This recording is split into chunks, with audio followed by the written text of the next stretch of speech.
Hello, Sagittarius, Sun, Moon, Rising, and Venus signs. Kamusta kayo? Sana po ay nasa mabuti kayong kalagayan.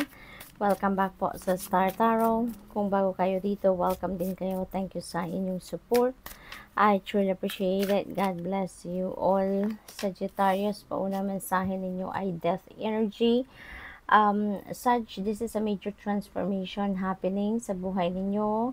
Maraming pagbabago or malaking pagbabago ang magaganap sa buhay ninyo dito. At ang mga pagbabagong ito, kagustuhan ninyo to, no? Maybe for a long time siguro you've been longing for this change. Maybe gustong-gusto nyo nang magkaroon ng pagbabago talaga sa iba't ibang parte ng buhay ninyo.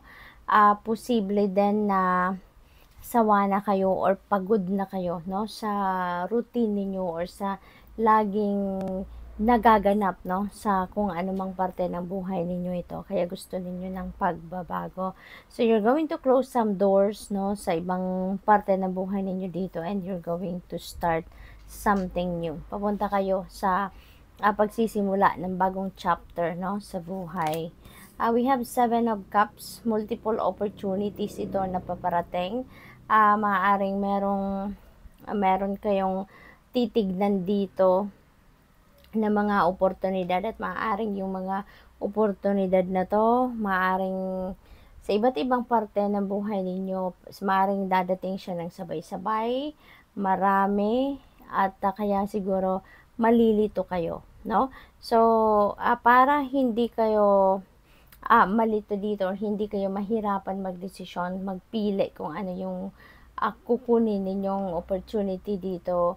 Ang advice sa inyo ng 7 of Cups is for you to tune into your intuition and allow your intuition to be your guide, no, sa pagpili ng kung ano man ang opportunity na best para sa'yo. Okay? We have the Fool. So, ayan. Death energy has a, this is pagbabago. So, there is ending and beginning. Sa full energy, this is definitely a new beginning energy. So, meron kayong sisimulang bago dito na chapter sa buhay ninyo. At kung ano man itong pagbabago na to, this is change na hindi pa ito ninyo nagawa sa buhay, no? Never pa ninyo itong nagawa. So, this is definitely something new talaga, no? This is an uncharted territory na tatahakin ninyo dito, no? So, it could be anything, no? It could be in any area of life, depende din sa inyong sitwasyon. Maaring sa trabaho yan, sa karera, sa relationship, no? Sa pamilya, so iba-iba. We have 8 of Pentacles. Ayan. So, dito, pinapakita dito kung gaano kayo kasipag, kung gaano kayo katyaga, kung gaano kayo ka-dedicated, kung gaano kayo ka-committed, no, sa inyong mga ginagawa. Sobrang sipag ninyo, Sagittarius. Yun ang pinapakita ng 8 of Pentacles. Kaya, sa ngayon, so for sure, related yan sa inyong trabaho or career. At kung ano man ang inyong pinagkakaabalahan sa ngayon, maaaring magkaroon kayo dito ng financial reward, no? Magkakaroon kayo dito ng kaperahan na makukuha, magkakaroon kayo dito ng premyo, or magkakaroon kayo dito ng recognition, yung gano'n, no? Kaya naman siguro magkakaroon din kayo dito ng pagbabago din, no, sa sitwasyon ng inyong trabaho. Pagbabago din ito sa posisyon ninyo sa trabaho, kasi maaaring mabigyan din kayo dito ng promotion, or maaaring mabigyan kayo dito ng karagdagang sweldo, pay raise, no? So, good luck to that. What else?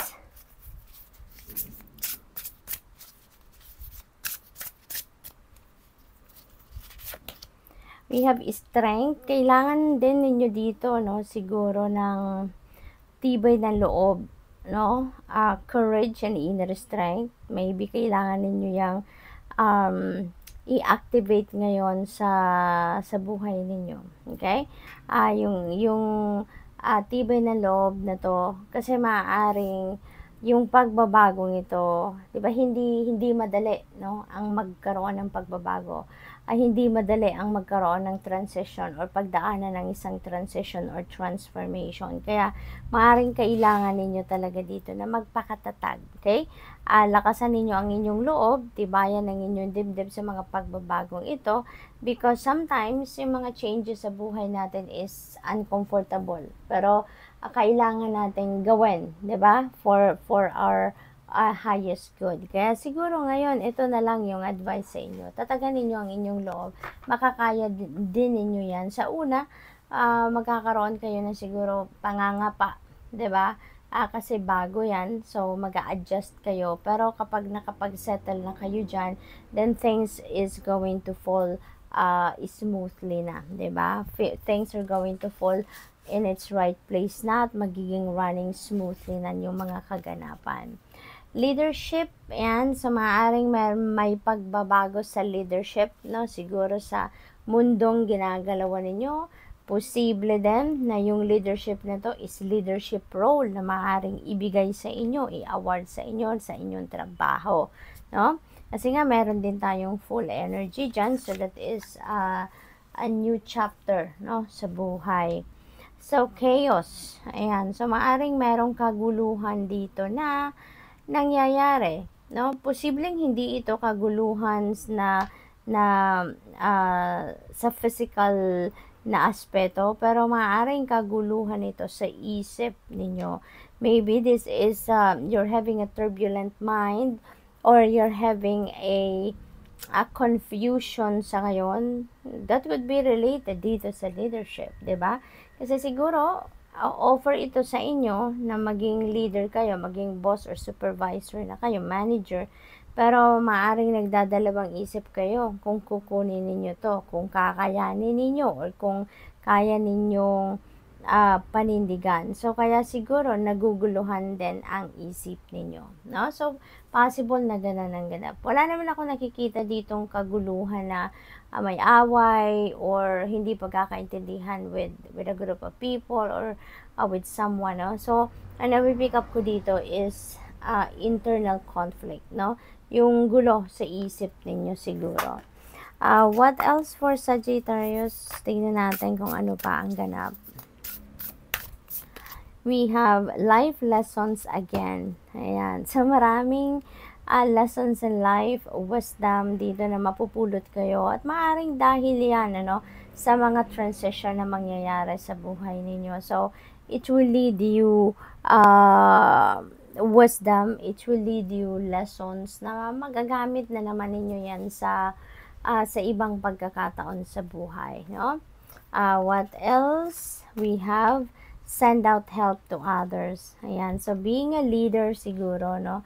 At talagang ang iba sa inyo dito mapupunta siguro sa isang sitwasyon wherein kayo yung takbuhan, kayo yung go-to person ng mga tao din na nasa paligid ninyo. So, definitely you're going to send out help to others because hindi mo naman sila mahihindian, lalo-lalo na kung yan ay ikaw ay talagang isang leader. So, for sure, ikaw ito yung unang-unang lalapitan ng mga tao kapag nangangailangan ng tulong or support or resistance in any form.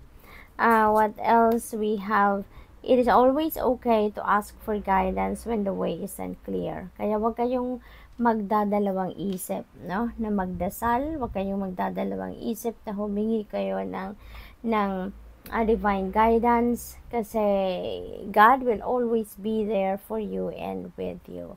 Kapag kailangan natin ng gabay, kapag kailangan natin ng enlightenment, kapag kailangan natin ng kalinawan sa ating isipan, huwag kayong magdalawang isip na magdasal at humingi kayo ng tulong, okay?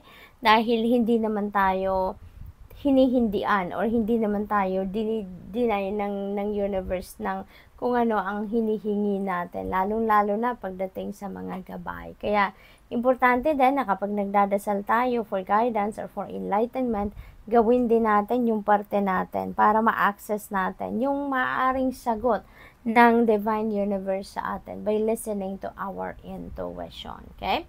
So, good luck, and that's all I have for you for today. Thank you for watching. Love and light. Namaste.